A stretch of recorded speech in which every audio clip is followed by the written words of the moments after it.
Hello students, welcome to Pragati Mantra classes. My name is Shivangi Agarwal and I am your mentor for upcoming UPTET examination. तो बच्चों, जैसा कि हम लोगों ने अपना इंट्रोडक्शन पार्ट देख लिया था, हम लोगों ने एनवायरनमेंट के बारे में जान लिया था। आज हम लोग मूव करते हैं अपने नेक्स्ट टॉपिक की तरफ, that is our first topic, that is family, यानी कि परिवार।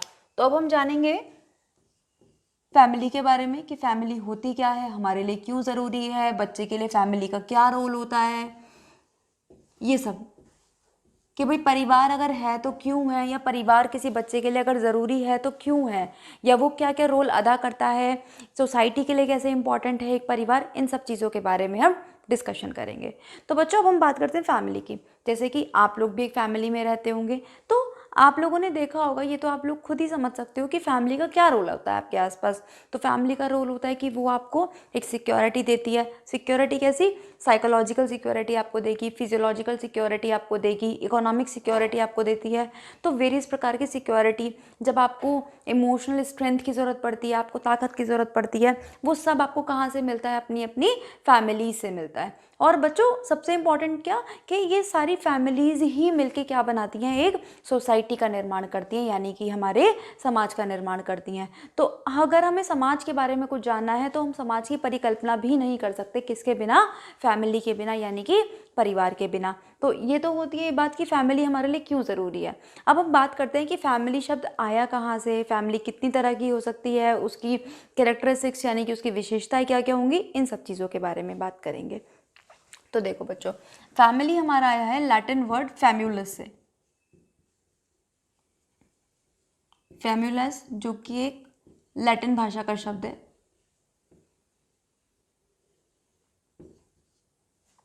ठीक है, अब हम बात करते हैं इसके कि हमने समझ लिया कि फैमिली क्या होती है। फैमिली क्या होती है? एक सोसाइटी का एक यूनिट होती है। जैसे कि हम लोगों ने जाना पहचाना कि भाई जितने भी हमारा मैटर होता है आसपास का, जितनी भी नॉन लिविंग चीज़ें होती हैं, वो किससे मिलके बनी हुई होती है? एटम से मिलके बनी हुई। तो जो एटम होता है यानी कि जो अणु होते हैं, वो हमारे एक इकाई होती है किसकी? जितने भी हमारे सारे मैटर होते हैं। इसी तरीके से सोसाइटी की अगर मैं इकाई की बात करूँ तो सोसाइटी की इकाई क्या होती है? वो होती है फैमिलीज़, डिफरेंट डिफरेंट काइंड की फैमिलीज़। अब ये जो हमारी फैमिलीज़ हैं बच्चों, ये हमारी डिफरेंट डिफरेंट काइंड्स की हो सकती हैं।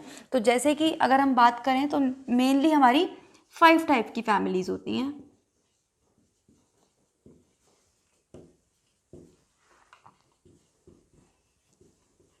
कौन कौन सी? उनके नाम देखते हैं और फिर हम उन्हें समझेंगे। कौन?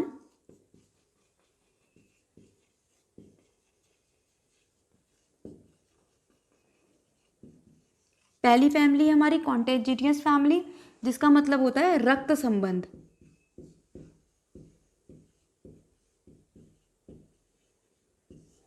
दूसरी टाइप की अगर मैं फैमिली की बात करूं तो वो होती है मैट्रिलोकल फैमिली, यानी कि मातृ स्थान। तीसरी टाइप की अगर मैं फैमिली की बात करूं तो वो होती है हमारी पैट्री लोकल फैमिली, यानी कि पितृ स्थान। फोर्थ टाइप की अगर मैं फैमिली की बात करूं तो वो होती है हमारी ज्वाइंट फैमिली, यानी कि संयुक्त परिवार। नेक्स्ट अगर मैं बात करूं last family, that is nuclear family, जिसको हम हिंदी में बोलेंगे एकल परिवार।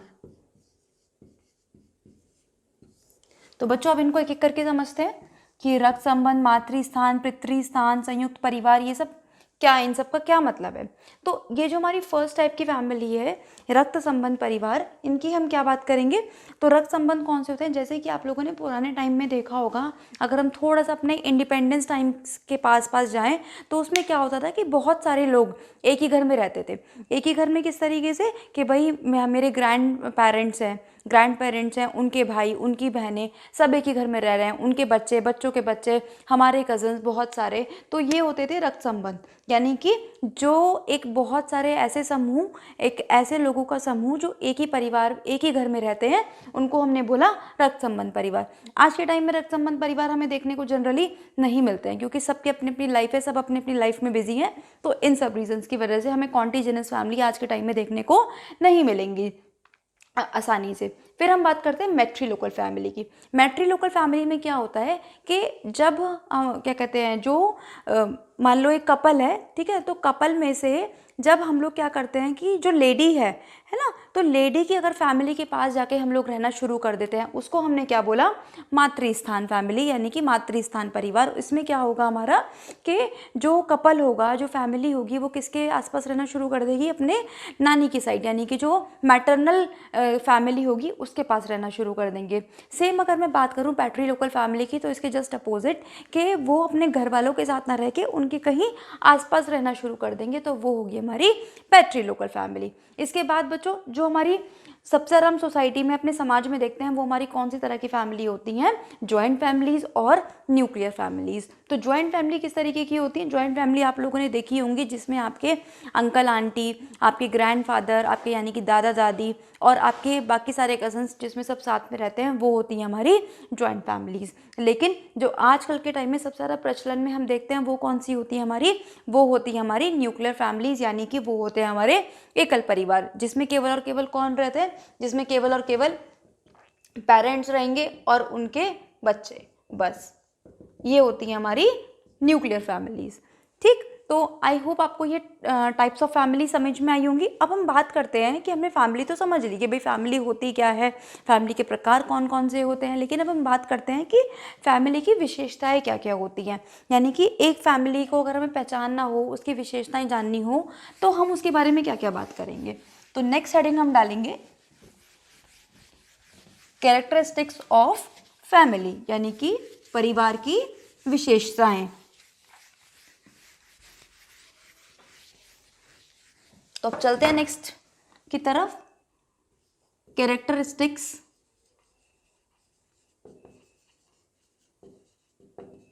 ऑफ फैमिली, यानी कि परिवार की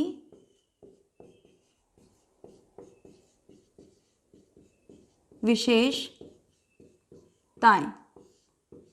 बच्चों, अगर आपको वीडियो पसंद आ रही हो तो प्लीज़ हमारे चैनल को लाइक कर, इस वीडियो को लाइक करना ना भूलें और चैनल को सब्सक्राइब करना ना भूलें, प्लस अपने दोस्तों के साथ इसको शेयर करना ना भूलें, ताकि वो लोग भी इससे पूरा पूरा बेनिफिट ले सकें और अपकमिंग एग्जाम्स की अच्छे से प्रिपरेशन कर सकें। तो अब हम बात करते हैं कि परिवार हमें किस तरीके से हेल्प करता है, या परिवार की क्या क्या विशेषताएँ होती हैं। तो सबसे पहला अगर परिवार की मैं बात करूँ तो क्या होता है, वो होता है हेरिडिटी, हेरिडिटी फीचर। हेरिडिटी को हम हिंदी में क्या बोलेंगे, इसको बोलते हैं हम वंशानुक्रम। अब वंशानुक्रम क्या होता है, देखो आपको नाम से ही समझ में आ रहा होगा, ये क्या होता है, क्रम। क्रम माने क्या होता है, सीरीज, और वंश माने क्या होता है, एक तरह से प्रोजेनी,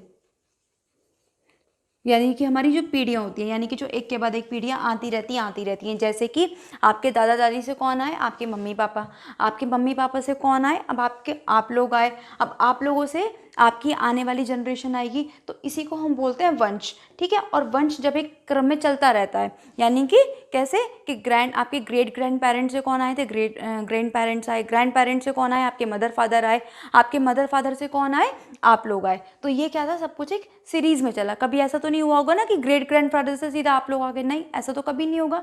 तो ये जो सब चीज़ें होती हैं, ये क्रम में चलती हैं। तो जितना भी हमारे परिवार होते हैं, वो सब आपस में कैसे रिलेटेड होते हैं, वो सब आपस में वंशानुक्रम यानी कि हेरिडिटी के थ्रू रिलेटेड होते हैं। तो सबसे पहला फीचर हमारी फैमिली का क्या था कि ये सारे के सारे आपस में हेरिडिटी से कहीं ना कहीं जुड़े हुए होते हैं। अब हम इसकी बात करते हैं दूसरे फीचर की, that is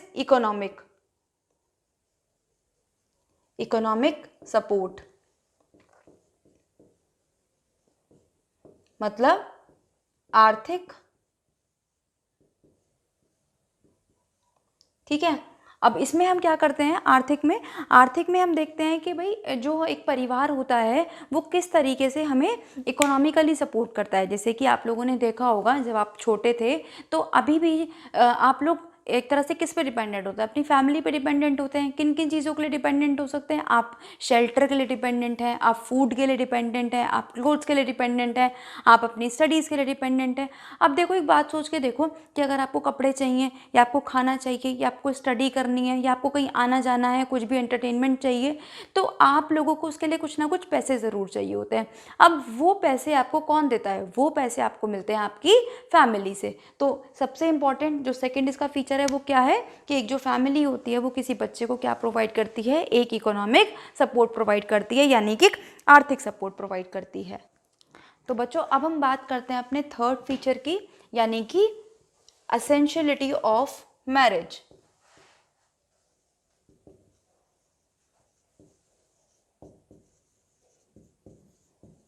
essentiality of marriage यानी कि विवाह की ज़रूरत। अब बच्चों आप सोच के देखिए कि जो हम बात करते हैं मैरिज की, तो क्या हमारा समाज मैरिज के बिना बन सकता था? बिल्कुल भी नहीं बन सकता था। अगर आप सोच के देखो कि आपके दादा दादी जी की शादी नहीं हुई होती तो क्या आपके फादर हुए होते? कभी नहीं। ऐसे अगर आपके मम्मी पापा की शादी नहीं हुई होती तो क्या आप इस वर्ल्ड में आ पाते? ऐसा भी नहीं हो पाता। तो इसीलिए अगर हमें समाज को बनाना है या हमें परिवार को बनाना है तो उसके लिए मैरिज एक बहुत इम्पॉर्टेंट रोल प्ले करती है।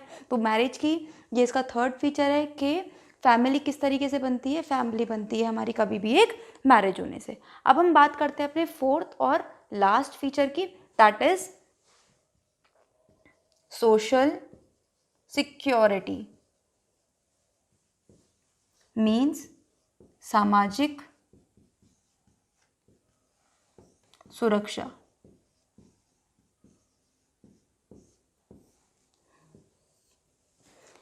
जैसे कि अभी आप लोगों ने ना इंस्टाग्राम पे एक मीम देखा होगा कि एक मीम बहुत फेमस हुआ था। जब पहले के बच्चों की आपस में लड़ाई हो जाती थी तो वो लोग क्या बोलते थे कि अब देख तेरी मम्मी को बताऊंगा। लेकिन अभी क्या होता है, अब बच्चे बोलते हैं आ जाने देख, अब मैं अपनी मम्मी को लेके आता हूँ।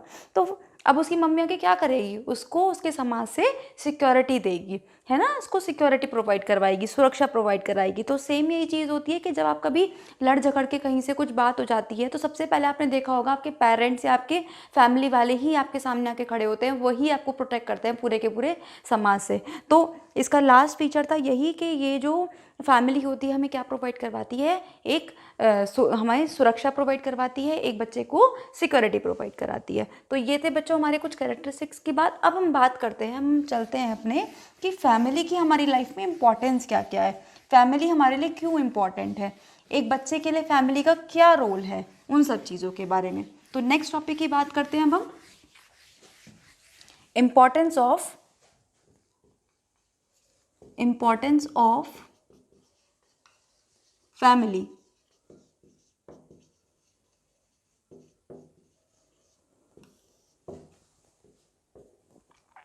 परिवार का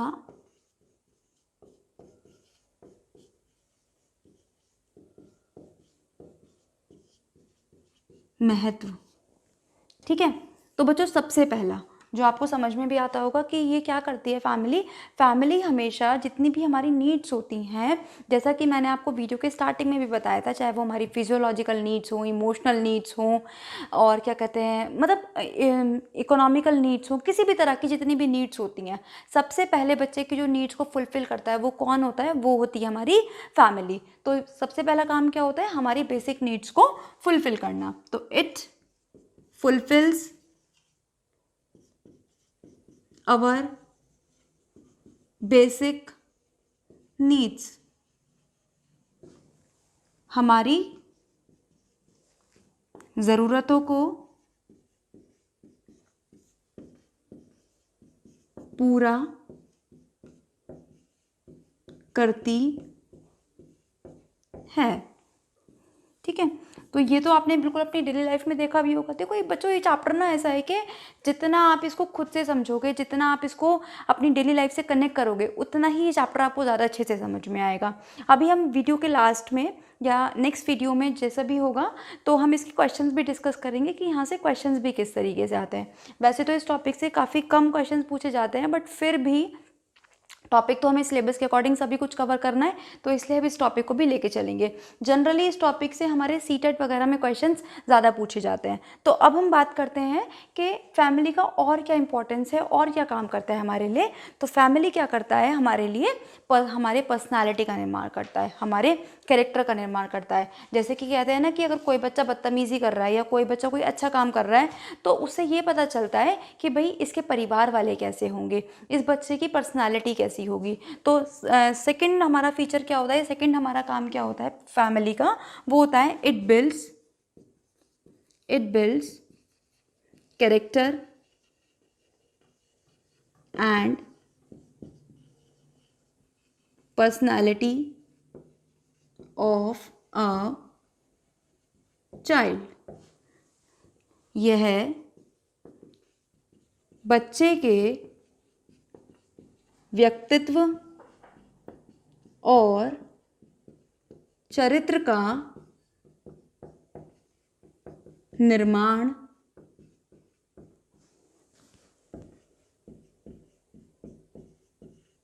करता है। ठीक है बच्चों, देखो आपको समझ में आ ही रहा होगा, मैं टोटली बिल्कुल सब चीज़ें इंग्लिश मीडियम हिंदी मीडियम वाले बच्चों के लिए बिल्कुल इक्विवेलेंट लेके चल रही हूँ, ताकि ना तो इंग्लिश मीडियम वाले बच्चों को ये लगे कि भाई उन्हें समझ में ना आ रहा हो या उन्हें कुछ नोट्स ना मिल पा रहे हो, ना ही हिंदी मीडियम वाले बच्चों को लगे। आपको यहाँ पे हर चीज़ हिंदी प्लस इंग्लिश दोनों चीज़ों में करवाई जाएगी।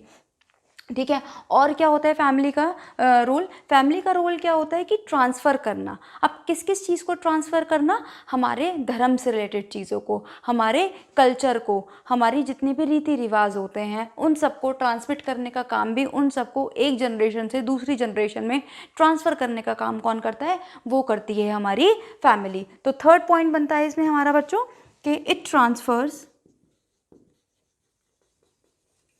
कल्चर, religious practices,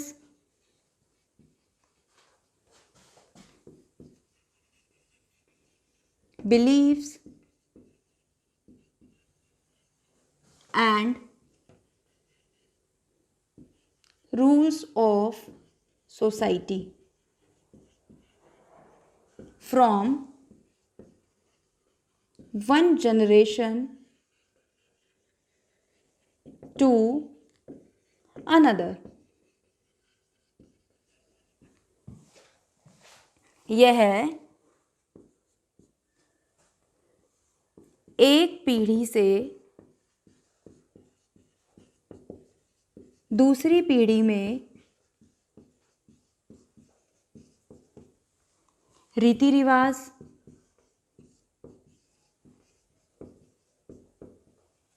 धर्म आदि का हस्तांतरण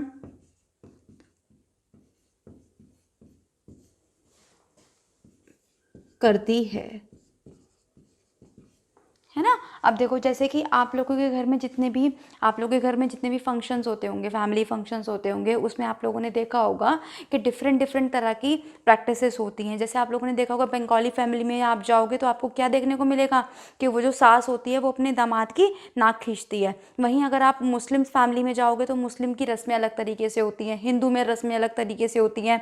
अगर आप सिख लोगों की मैरिज देखोगे तो वहाँ पर अलग तरीके से रस्में होती हैं। तो ये सब जो रस्में थी ये एक जनरेशन से दूसरी जनरेशन में किस तरीके से ट्रांसफ़र हुई, ये ट्रांसफ़र हुई हमारी फैमिली की वजह से, हमारे परिवार की वजह से। तो यहाँ पे भी हमारा जो परिवार है वो हमारे लिए बहुत इंपॉर्टेंट रोल अदा करता है। वो हमें क्या बताता है कि हमें कैसे कैसे रीति रिवाजों को फॉलो करना है, हमें अपने जो गॉड हैं उसको किस तरीके से मनाना है, इन सब चीज़ों के बारे में भी हमें कौन बताता है, हमें बताती है हमारी फैमिली। तो बच्चों अब हम चलते हैं अपने फोर्थ पॉइंट की तरफ, दैट इज़, अब देखो बच्चों, आप लोगों ने देखा होगा कि जब एक बच्चा पहली बार स्कूल में जाता है तो ऐसा तो नहीं है ना कि बच्चे को कुछ नहीं आता।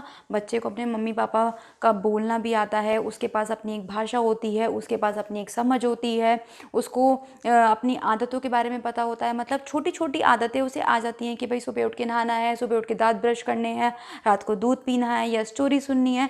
तो ये जो छोटी छोटी हैबिट्स होती हैं या छोटी छोटी चीज़ें होती हैं, जो हैबिट फॉर्मेशन, ये कौन करवाता है? ये सब करवाते हैं बच्चे को उसकी फैमिली। तो इसको हम क्या बोलते हैं बच्चों? इसको हम बोलते हैं इनफॉर्मल एजुकेशन। जैसे कि आप लोगों ने देखा होगा कि जब घर पे कोई गेस्ट आते हैं तो हम एक छोटे बच्चे को बोलते हैं ना कि बेटा जाओ उनसे नमस्ते करो, गेस्ट से उनके पैर छुओ, उन्हें पानी के लिए पूछो। तो ये सब चीज़ें क्या होती हैं? ये सब चीज़ें होती हैं इनफॉर्मल एजुकेशन के अंतर्गत आती हैं, मतलब अनौपचारिक शिक्षा। अनौपचारिक शिक्षा कैसी शिक्षा होती है? ऐसी शिक्षा जो बच्चे को स्कूल में ना देके बच्चा कहीं और से सीखे, बच्चा बाहरी एनवायरनमेंट से सीखे, इसको हम बोलते हैं अनौपचारिक शिक्षा।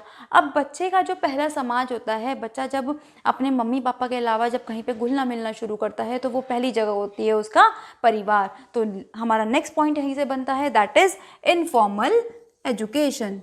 जो बच्चे को कहाँ से प्राप्त होती है? जो बच्चे को प्राप्त होती है उसके घर से। अनौपचारिक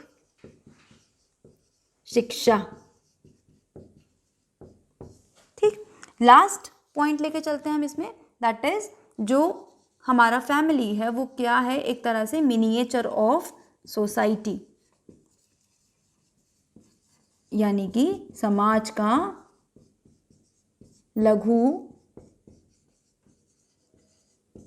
रूप।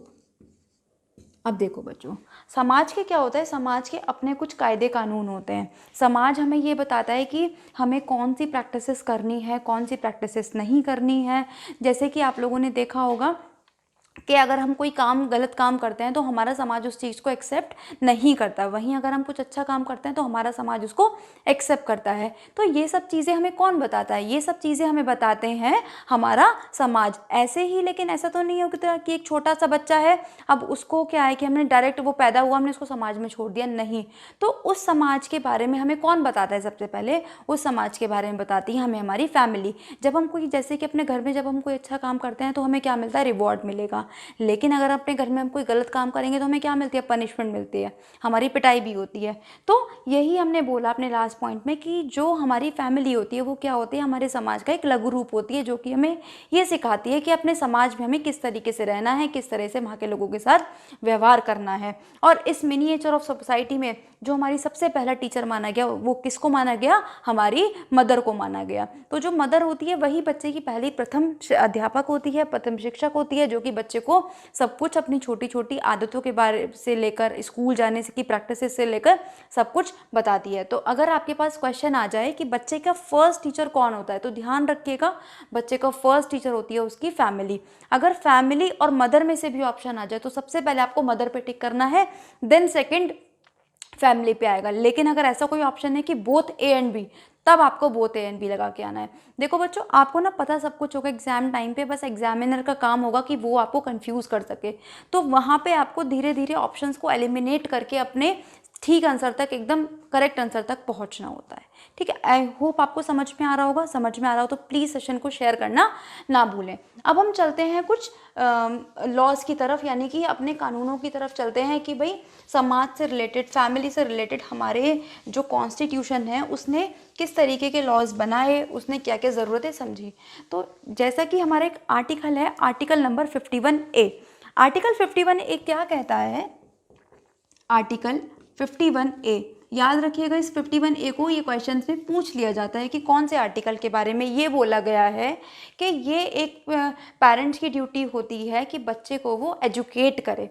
ठीक है, तो ये हमारा आर्टिकल 51A है, जहाँ पे ये लिखा गया है कि it is a duty of parents to educate a child, यानी कि ये एक परिवार की, ये एक माता पिता की क्या कहते हैं, ड्यूटी होती है, कर्तव्य होता है कि वो एक अपने बच्चे को एक अच्छी शिक्षा प्रदान करवा सके। ठीक है, अब बच्चों अब हम बात करते हैं कुछ ऐसी टर्म्स की जो पेपर में कभी कभार हमसे पूछ ली जाती हैं। जैसे कि उसमें एक टर्म है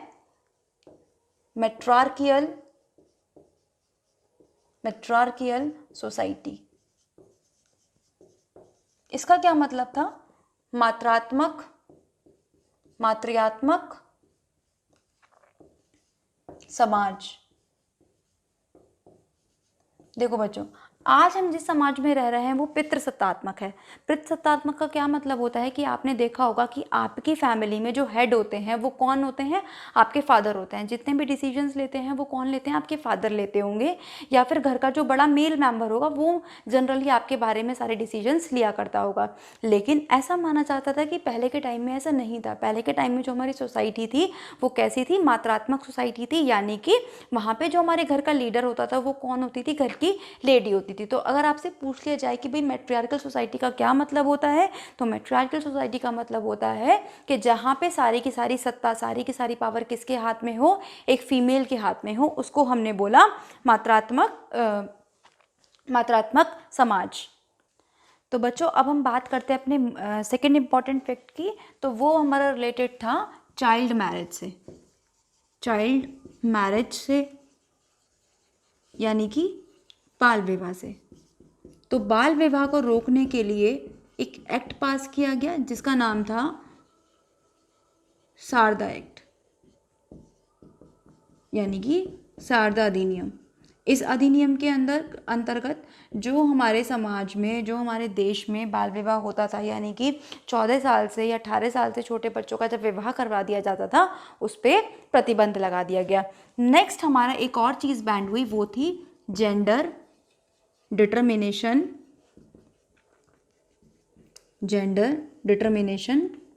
टेस्ट, यानी कि भ्रूण लिंग परीक्षण।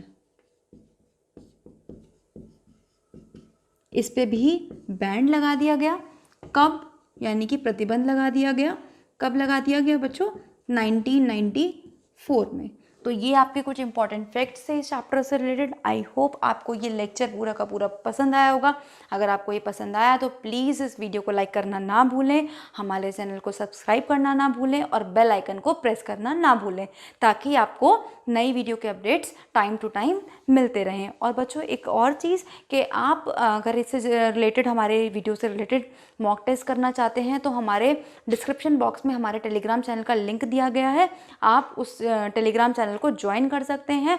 प्लस बच्चों अगर आपको इस लेक्चर से रिलेटेड कोई भी डाउट है, किसी भी तरीके का डाउट है, तो आप हमें कमेंट सेक्शन में लिख सकते हैं। जो भी चीज़ होगी, जैसा भी सोल्यूशन होगा, आपको वहाँ पे प्रोवाइड किया जाएगा। Thank you students, all the very best.